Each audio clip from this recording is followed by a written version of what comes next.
하나님 말씀 마태복음 8장 5절부터 13절까지 다 같이 읽겠습니다. 예수께서 가버나움에 들어가시니 한 백부장이 나와 간과하여 가로되 주여 내 하인이 중풍병으로 집에 누워 몹시 괴로워하나이다. 가라사대 내가 가서 고쳐주리라. 백부장이 대답하여 가로되 주여 내 집에 들어오심을 나는 감당치 못하겠사오니 다만 말씀으로만 하옵소서. 그러면 내 하인이 낫겠삼나이다. 나도 남의 수하에 있는 사람이요 내 아래도 군사가 있으니 이더러 가라 하면 가고 저더러 오라 하면 오고 내 종더러 이것을 하라 하면 하나이다. 예수께서 들으시고 기이 여겨 좇는 자들에게 이르시되 내가 진실로 너희에게 이르노니 이스라엘 중 아무에게서도 이만한 믿음을 만나보지 못하였노라. 또 너희에게 이르노니 동서로부터 많은 사람이 이르러 아브라함과 이삭과 야곱과 함께 천국에 앉으려니와 나라의 본 자손들은 바깥 어두운 데 쫓겨나 거기서 울며 이를 갈미 있으리라. 예수께서 백부장에게 이르시되 가라 내 믿은 대로 될지어다 하시니 그 시로 하인이 나으니라. 아멘. 오늘 본문의 내용과 동일한 사건이 누가복음 7장 1절부터 10절까지에도 기록되어 있습니다. 그런데 누가복음 7장에 나타난 이야기는 예수님께서 이방인인 백부장의 믿음을 보시고 죽은 아들을 살려주시는 내용만 언급되어 있습니다. 그렇지만 마태복음 8장의 내용은 백부장의 믿음을 보시고 병든 하인을 고쳐주시는 내용뿐만 아니라 이방인인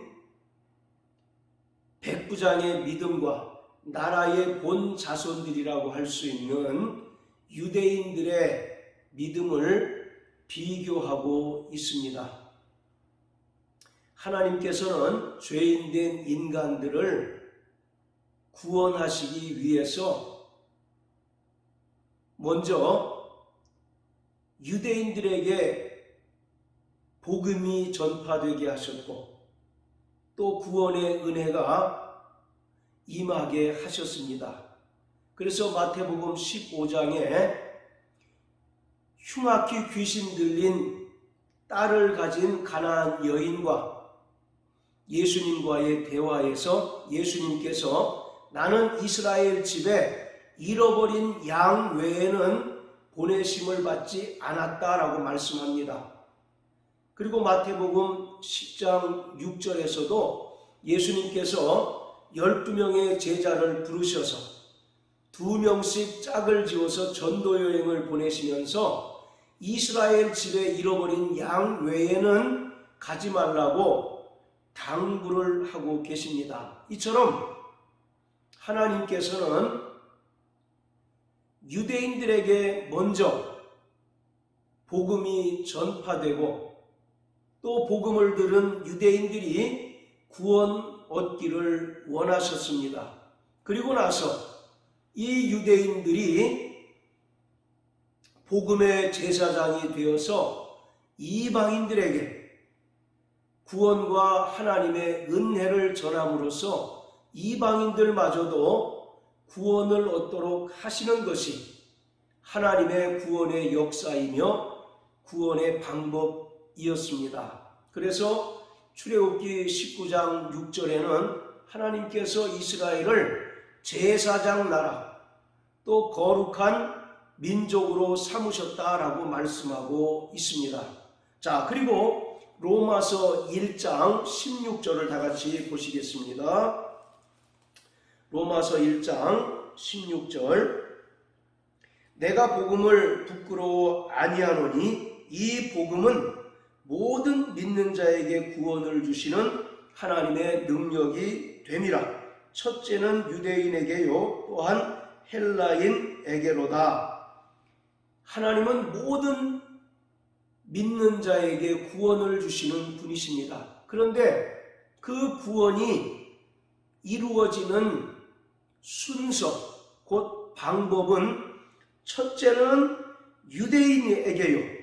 그리고 다음은 헬라인에게다라고 말씀하고 있습니다. 즉 먼저 예수 그리스도를 통해서 유대인들에게 구원의 복음이 전파되고 또 복음을 들은 유대인들이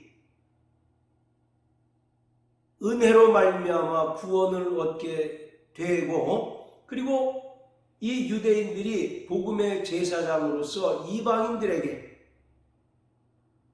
복음과 구원의 은혜를 전파함으로써 이방인들도 구원을 얻게 하시는 것입니다. 그래서 첫째는 유대인에게요, 또한 헬라인에게로다 라고 하는 것은 그냥 편의상 기록한 것이 아니라 복음이 전파되는 순서, 그리고 구원을 얻는 순서에 대해서 기록하고 있는 것입니다. 이처럼 하나님께서는 먼저 유대인들이 구원을 얻고 또 유대인들을 통해서 이방인들마저도 구원을 얻게 하시는 것이 하나님께서 계획하신 구원의 역사입니다. 그래서 성경은 먼저 된 자가 나중되고 나중된 자가 먼저 된다라고 하는 말씀이 있습니다.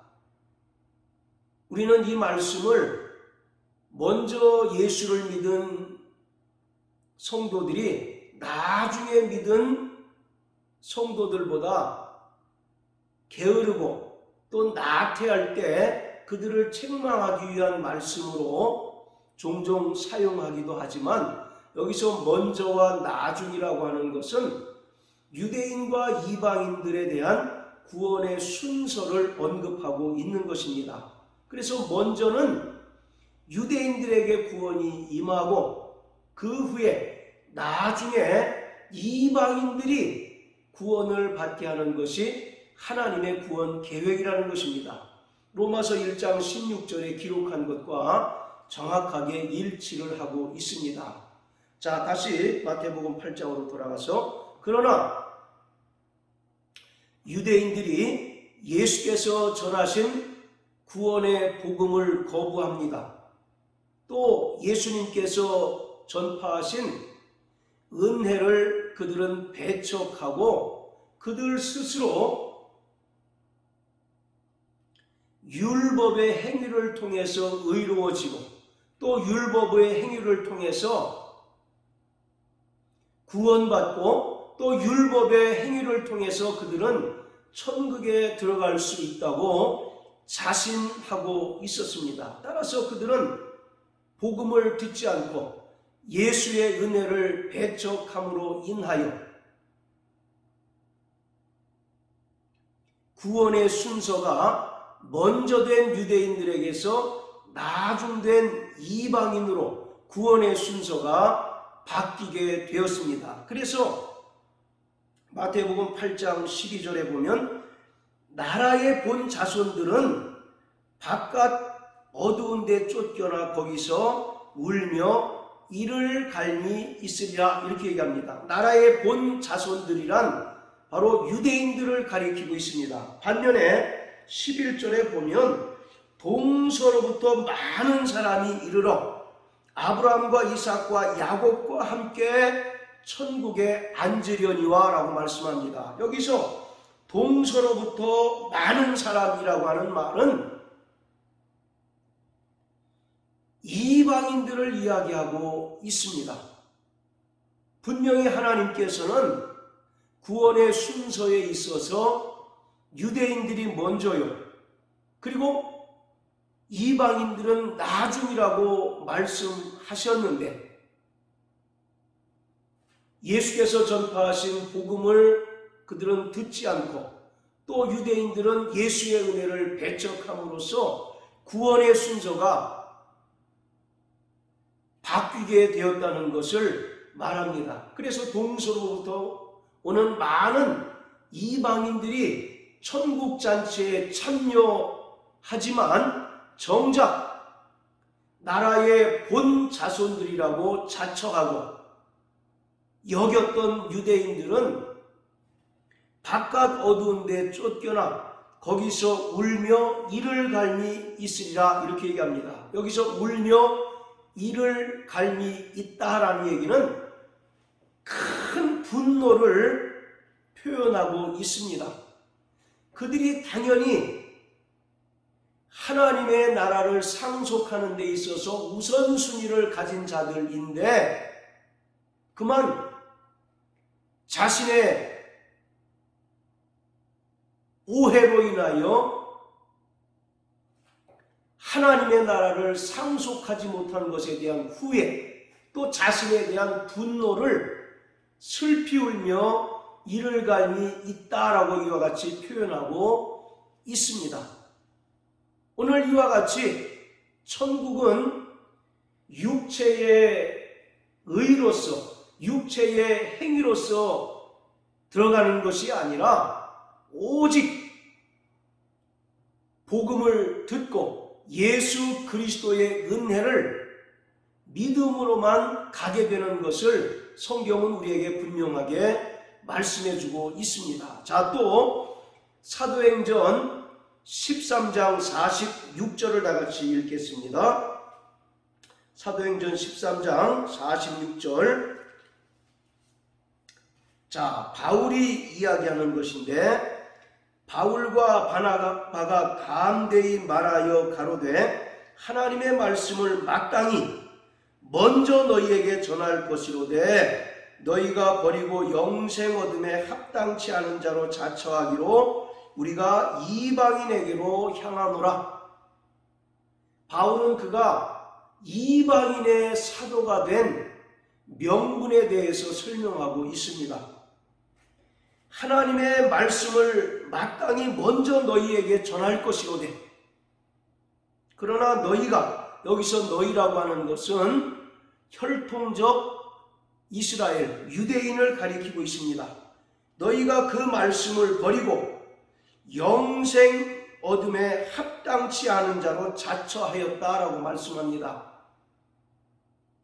그들은 하나님 나라의 본 자손이라고 스스로 자부하고 자처하였습니다. 그러나 정작 하나님의 나라를 자신들의 율법의 의로 들어가려고 했기 때문에 구원 얻는 데 실패하고 또 하나님의 나라를 상속받는 것에 실패해서 바깥 어두운 데 내어 쫓겨 슬피 울며 이를 갈게 된다고 말씀하고 있어요. 그러면서 바울이 말하기를 너희가 그렇기 때문에 우리가 이방인에게로 복음을 전하게 되었다라고 이렇게 이야기합니다. 자, 또 마태복음 20장 다 같이 한번 보시겠습니다. 자, 마태복음 20장 1절부터 16절까지는 우리가 일명 포도원 품꾼의 비유라고 이렇게 이야기하는데, 자, 우리 16절 한 절만 읽겠습니다. 시작. 이와 같이 나중된 자로서 먼저 되고 먼저 된 자로서 나중되리라. 계속 먼저와 나중에 대해서 이야기하고 있는데, 먼저 된 자는 당연히 나라의 본 자손들이라고 자처하던 유대인들을 가리키고, 나중은 이방인들을 가리키고 있습니다. 즉 복음이 전파되고 구원을 얻는 순서에 대해서 언급하고 있습니다. 그러나 그 순서가 뒤바뀜으로 인해서 나중된 자가 먼저 되고 먼저 된 자가 나중된다라고 말씀합니다. 여기서 나중이라고 하는 말은 헬라어 에스카토스라고 하는 단어를 썼는데 가장 뒤에, 가장 끝에 그런 뜻입니다. 그러니까 유대인들이 자신들의 율법의 그 의로 예수의 복음과 은혜를 배척한 결과 그들은 가장 나중에 구원을 받게 되었다라고 말씀하고 있습니다. 그래서 로마서 9장 끝절에 보면 예수 그리스도는 구원의 반석으로 시온 곧 예루살렘에 오셨는데 유대인들은 구원의 반석이신 예수 그리스도를 유대인들을 넘어뜨리게 하고 또 유대인들을 실족케 하는 거치는 돌과 부딪히는 돌로 여겼다라고 이와 같이 말씀하고 있습니다. 자, 또 로마서 11장을 다 같이 한번 보십니다. 자, 로마서 11장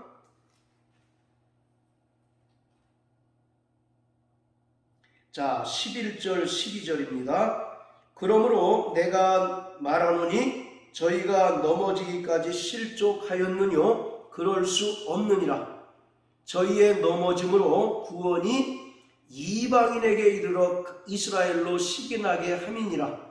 저희의 넘어짐이 세상의 부요함이 되며 저희의 실패가 이방인의 부요함이 되거든 하물며 저희의 충만함이리요. 여기서 저희의 넘어짐이라고 하는 말은 혈통적 이스라엘, 즉 유대인들이 예수의 복음과 은혜를 거부한 것을 말하고 있습니다. 따라서 그들이 복음 듣기를 거부하고 예수의 은혜를 배척함으로써 구원이 이방인에게 넘어갔다는 것입니다. 그래서 이방인들이 구원을 얻게 되었다라고 이렇게 설명하고 있습니다. 그러나 우리가 분명히 알아야 할 것은 이스라엘의 구원의 실패가 영원히 실패가 아니라 그들이 이방인의 충만한 수가 차기까지 더러는 완악하게 하셨지만 그 후에는 하나님께서 이스라엘 사람들에게도 구원의 복음이 전파됨으로써 그들 중에도 구원받는 자의 수가 증가할 것을 설명하고 있습니다. 자, 로마서 11장 자, 25절부터 26절까지 읽겠습니다. 형제들아, 너희가 스스로 지혜 있다함을 면키 위하여 이 비밀을 너희가 모르기를 내가 원치 아니하노니 이 비밀은 이방인의 충만한 수가 들어오기까지 이스라엘의 덜어는 완악하게 된 것이라. 그리하여 온 이스라엘이 구원을 얻으리라. 기록된 바 구원자가 시온에서 오사 야곱에게서 경건치 않은 것을 돌이키겠고. 아멘. 자, 25절에 보면 이방인의 충만한 수가 구원을 얻기까지 하나님께서 이스라엘의 마음을 더러 완악하게 하셨다라고 말씀합니다. 그리고 이방인들의 충만한 수가 구원 얻은 후에 이스라엘에게 복음이 전파됨으로 인해서 혈통적 이스라엘 중에서도 많은 사람들이 구원을 얻게 된다는 것입니다. 그래서 26절에 보면 그리하여 온 이스라엘이 구원을 얻으리라. 여기서 온 이스라엘이라고 하는 것은 혈통적 이스라엘만을 가리키는 것이 아니라 새로운 영적인 이스라엘, 즉 구원받은 이방인들 뿐만 아니라 구원받은 혈통적 유대인을 포함한 모든 구원받은 성도들을 온 이스라엘이라고 이야기합니다. 이것을 에베소서에는 그리스도의 몸된 교회라고 설명하고 있습니다. 그리고 계시록 7장에 보면 인맞은 14만 4천의 수가 나오는데 이것은 혈통적 이스라엘에 대한 이야기가 아니라 유대인뿐만 아니라 이방인들 가운데 구원받은 모든 성도를 가리키고 있는 것입니다. 할렐루야. 오늘 이와 같이 우리의 소망은 영원한 하나님의 나라입니다. 그렇기 때문에 우리는 날마다 그 나라를 소망하며 그 나라를 바라는 복된 믿음으로 살아가는 자가 되어야 합니다. 결코 천국은 자신의 육체의 공로로 또 율법을 행하는 의로 들어갈 수 있는 것이 아니라 하나님의 은혜로 들어가게 된다는 것을 성경은 말씀하고 있습니다. 그래서 히브리서 12장에 보면 우리가 진동치 못할 하나님의 나라를 받았은즉 그러므로 은혜를 붙들자라고 말씀합니다. 진동치 못할 하나님의 나라라고 하는 것은 세상의 모든 나라는 다 무너지고 파괴되지만 하나님의 나라는 결코 무너지지 아니한 영원한 나라라는 것입니다. 그러한 영원한 하나님의 나라를 우리는 은혜로 말미암아 받았기 때문에 이 땅에서 하나님의 백성으로 살아가는 동안 오직 하나님의 은혜를 의지하며 믿음을 따라 순종하는 삶을 살아내야 하는 것입니다. 그러므로 사랑하는 성도 여러분, 오직 믿음의 주요 또 온전케 하시니 예수만 바라보시고 그가 이 땅에서 철저히 고난당하심은 하늘에서 영광받기 위함인 것을 우리가 깊이 깨닫고 이 땅에서 그리스도인으로서 또 성도로 살아가는 것을 기쁨으로 여기시고 또 고난당하는 것을 감사함으로 여기시고 날마다 믿음으로 승리하심으로 말미암아 결국 넉넉히 하나님의 나라에 들어가는 오늘 저와 여러분들 되시기를 주의 이름으로 축복합니다. 할렐루야.